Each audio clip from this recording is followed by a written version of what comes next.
Vamos a hablar sobre temas jurídicos también, pero de otra disciplina. Lo vamos a hacer con el doctor Adrián Simons, que es un abogado experto en derecho constitucional y no penal, y que ha sido agente del Estado peruano ante la Corte Interamericana de Derechos Humanos. Y lo que queremos que nos explique es qué significa exactamente extinción de dominio, desde cuándo ha existido el concepto en nuestra legislación y qué ha decidido el legislativo a través de su decreto 1373 respecto de este aspecto de la política penal en el Perú. Muy buenos días, doctor Simons. Sí, muy buenos días, muchas gracias por la invitación. ¿Cómo está? La extensión de dominio, para explicarlo en términos sencillos y simples, y significa la pérdida de la propiedad, vamos a ponerlo así para que nos entiendan los oyentes, de cualquier bien, una casa, una fábrica, una industria, un vehículo, cuya fuente de adquisición haya sido producto, vamos a decirlo así, del crimen organizado, ¿no? Y todo esto es una novedad a partir del decreto legislativo 1373, y que tiene su respectivo reglamento. Y lo que ha hecho mención ahora último usted es el proyecto de ley 3577, que ya fue aprobado en primera votación. El viernes, al final de la legislatura, ¿no? Exactamente, y que ha traído una serie de comentarios, críticas y etcétera. ¿Qué es lo que se ha aprobado el viernes respecto de la extinción de dominio? Varias cosas. Por ejemplo, yo escuché una interesante entrevista que ustedes le hicieron a la señora fiscal de la Nación, ¿no? Y luego he leído un pronunciamiento, incluso ha sido replicado por RPP, de la Fiscalía de la Nación, en el cual se establece que, déjeme ser preciso, más de 5.000 casos se caerían si es que esta ley se publica, ¿no? 5.000 casos de bienes de extinción de dominio o de presuntos delincuentes. Según la Fiscalía es eso, ¿no? Porque a partir de ahora, voy a centralizar en dos temas importantes. A partir de ahora, no se podría iniciar extinción de dominio si no hay una decisión en el caso penal firme, última, con cosa juzgada. Entonces, todos los casos en trámite que no tienen esa condición se caen, según la Fiscalía, ¿no? Y el otro tema, que le escuché a la señora fiscal con todo respeto, dijo que cuando se piden las medidas de incautación, les han subido la valla, porque ahora les piden, le han puesto un requisito más, que la medida sea razonable.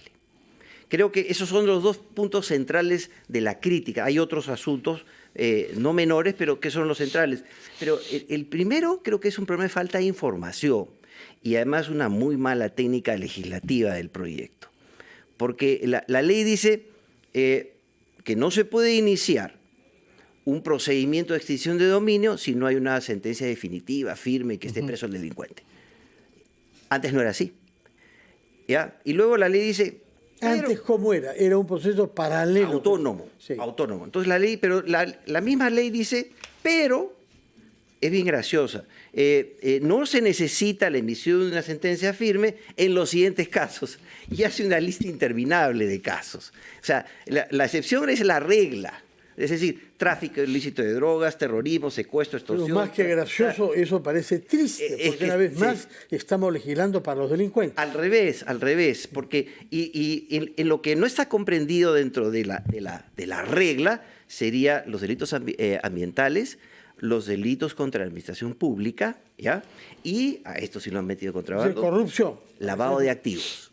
¿Ya? Lavado de activos. Entonces, en estos tres casos no tiene autonomía, tiene que esperar a que se emita una decisión definitiva en el proceso penal. Pero en los otros 1, 2, 3, 4, como 10 casos, es autónomo. No importa si el caso penal es en trámite, sigue adelante el proceso. Por eso es que yo me pregunto, ¿han sumado y restado a los fiscales para decir que se van a caer más de 5.000 expedientes?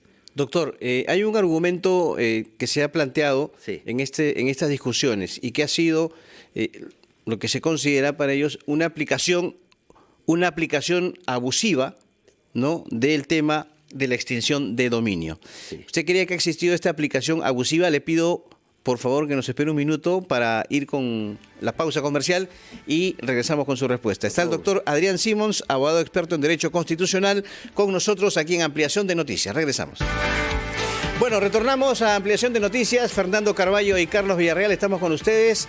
conversando con el doctor Adrián Simons, abogado experto en Derecho Constitucional y además ex agente del Estado peruano ante la CIDH, Comisión Interamericana de Derechos Humanos. Doctor, le había consultado sobre si es que efectivamente ha habido una aplicación, diremos, abusiva de este término de la extensión de dominio, que ha sido un argumento también que se ha debatido en la aprobación de esta norma en el Congreso de la República.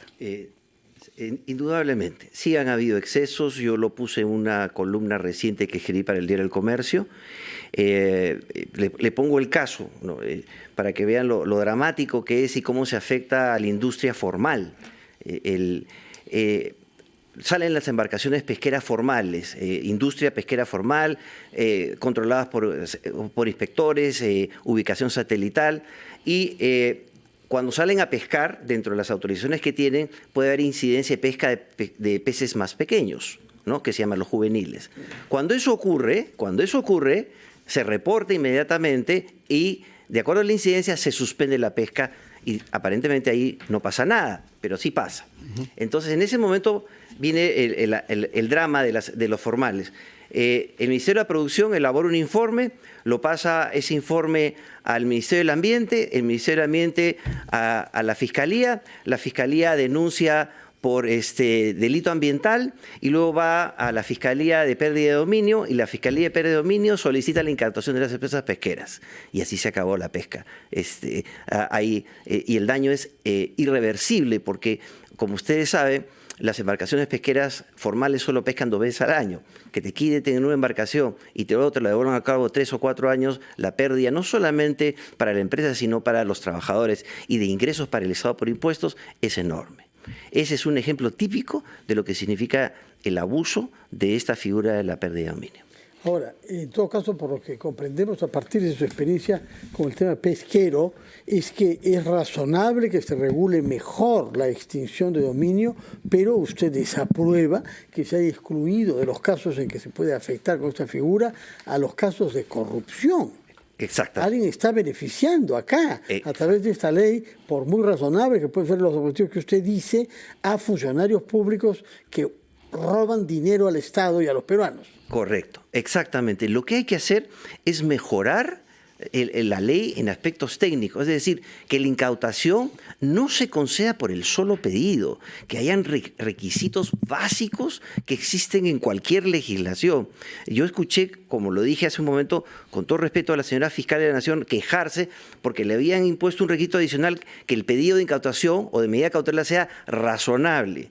Y razonable es algo bien sencillo, bien sencillo. Existencia, esencia y verdad. ¿Qué significa existencia? Primero, le pongo un ejemplo. Oye, lo que vas a pedir no haya prescrito, que esté vigente. Sencillo. Check. Segundo, esencia, que lo que pidas tenga sustento jurídico, elemental. Y cuarto, verdad. Es decir, que sea razonablemente justo que lo que estás pidiendo para ayudarte a esa orden de incautación, porque finalmente es una orden, digamos, como dicen en latín, en extremis. Te voy a quitar un bien. Te lo voy a quitar. Entonces, por lo menos, tienes que justificar ante el juez por qué se lo vas a quitar. Doctor Simons, permíteme una pregunta aparte, le pido una respuesta concreta. Sí. Usted ha sido agente del Estado peruano ante la CIDH. Sí. A raíz de la reanudación del debate sobre una posible aplicación de la pena de muerte, ha surgido nuevamente la idea de a su vez denunciar el Pacto de San José o retirarse el Perú de estos convenios o tratados internacionales sobre la materia. ¿Usted considera que retirarse de estos tratados sería beneficioso o perjudicial para el país con respecto a este tema de la pena de muerte? Ni beneficioso ni perjudicial, sería terrible, terrible. Nos pondría a nivel de Venezuela, Cuba y Nicaragua. Y Trinidad y Tobago. Más o menos, ¿no? El Perú tiene que ser respetuoso de los pactos y los tratados internacionales y ni siquiera se debería someter a debate eso. Lo que nosotros necesitamos es eficiencia en el sistema de justicia, no populismo penal. Muchas gracias por su respuesta concisa y contundente, doctor Simons, abogado, experto en temas corporativos y con experiencia de haber actuado ante la Corte Interamericana de Derechos Humanos. Muchísimas gracias por su presencia.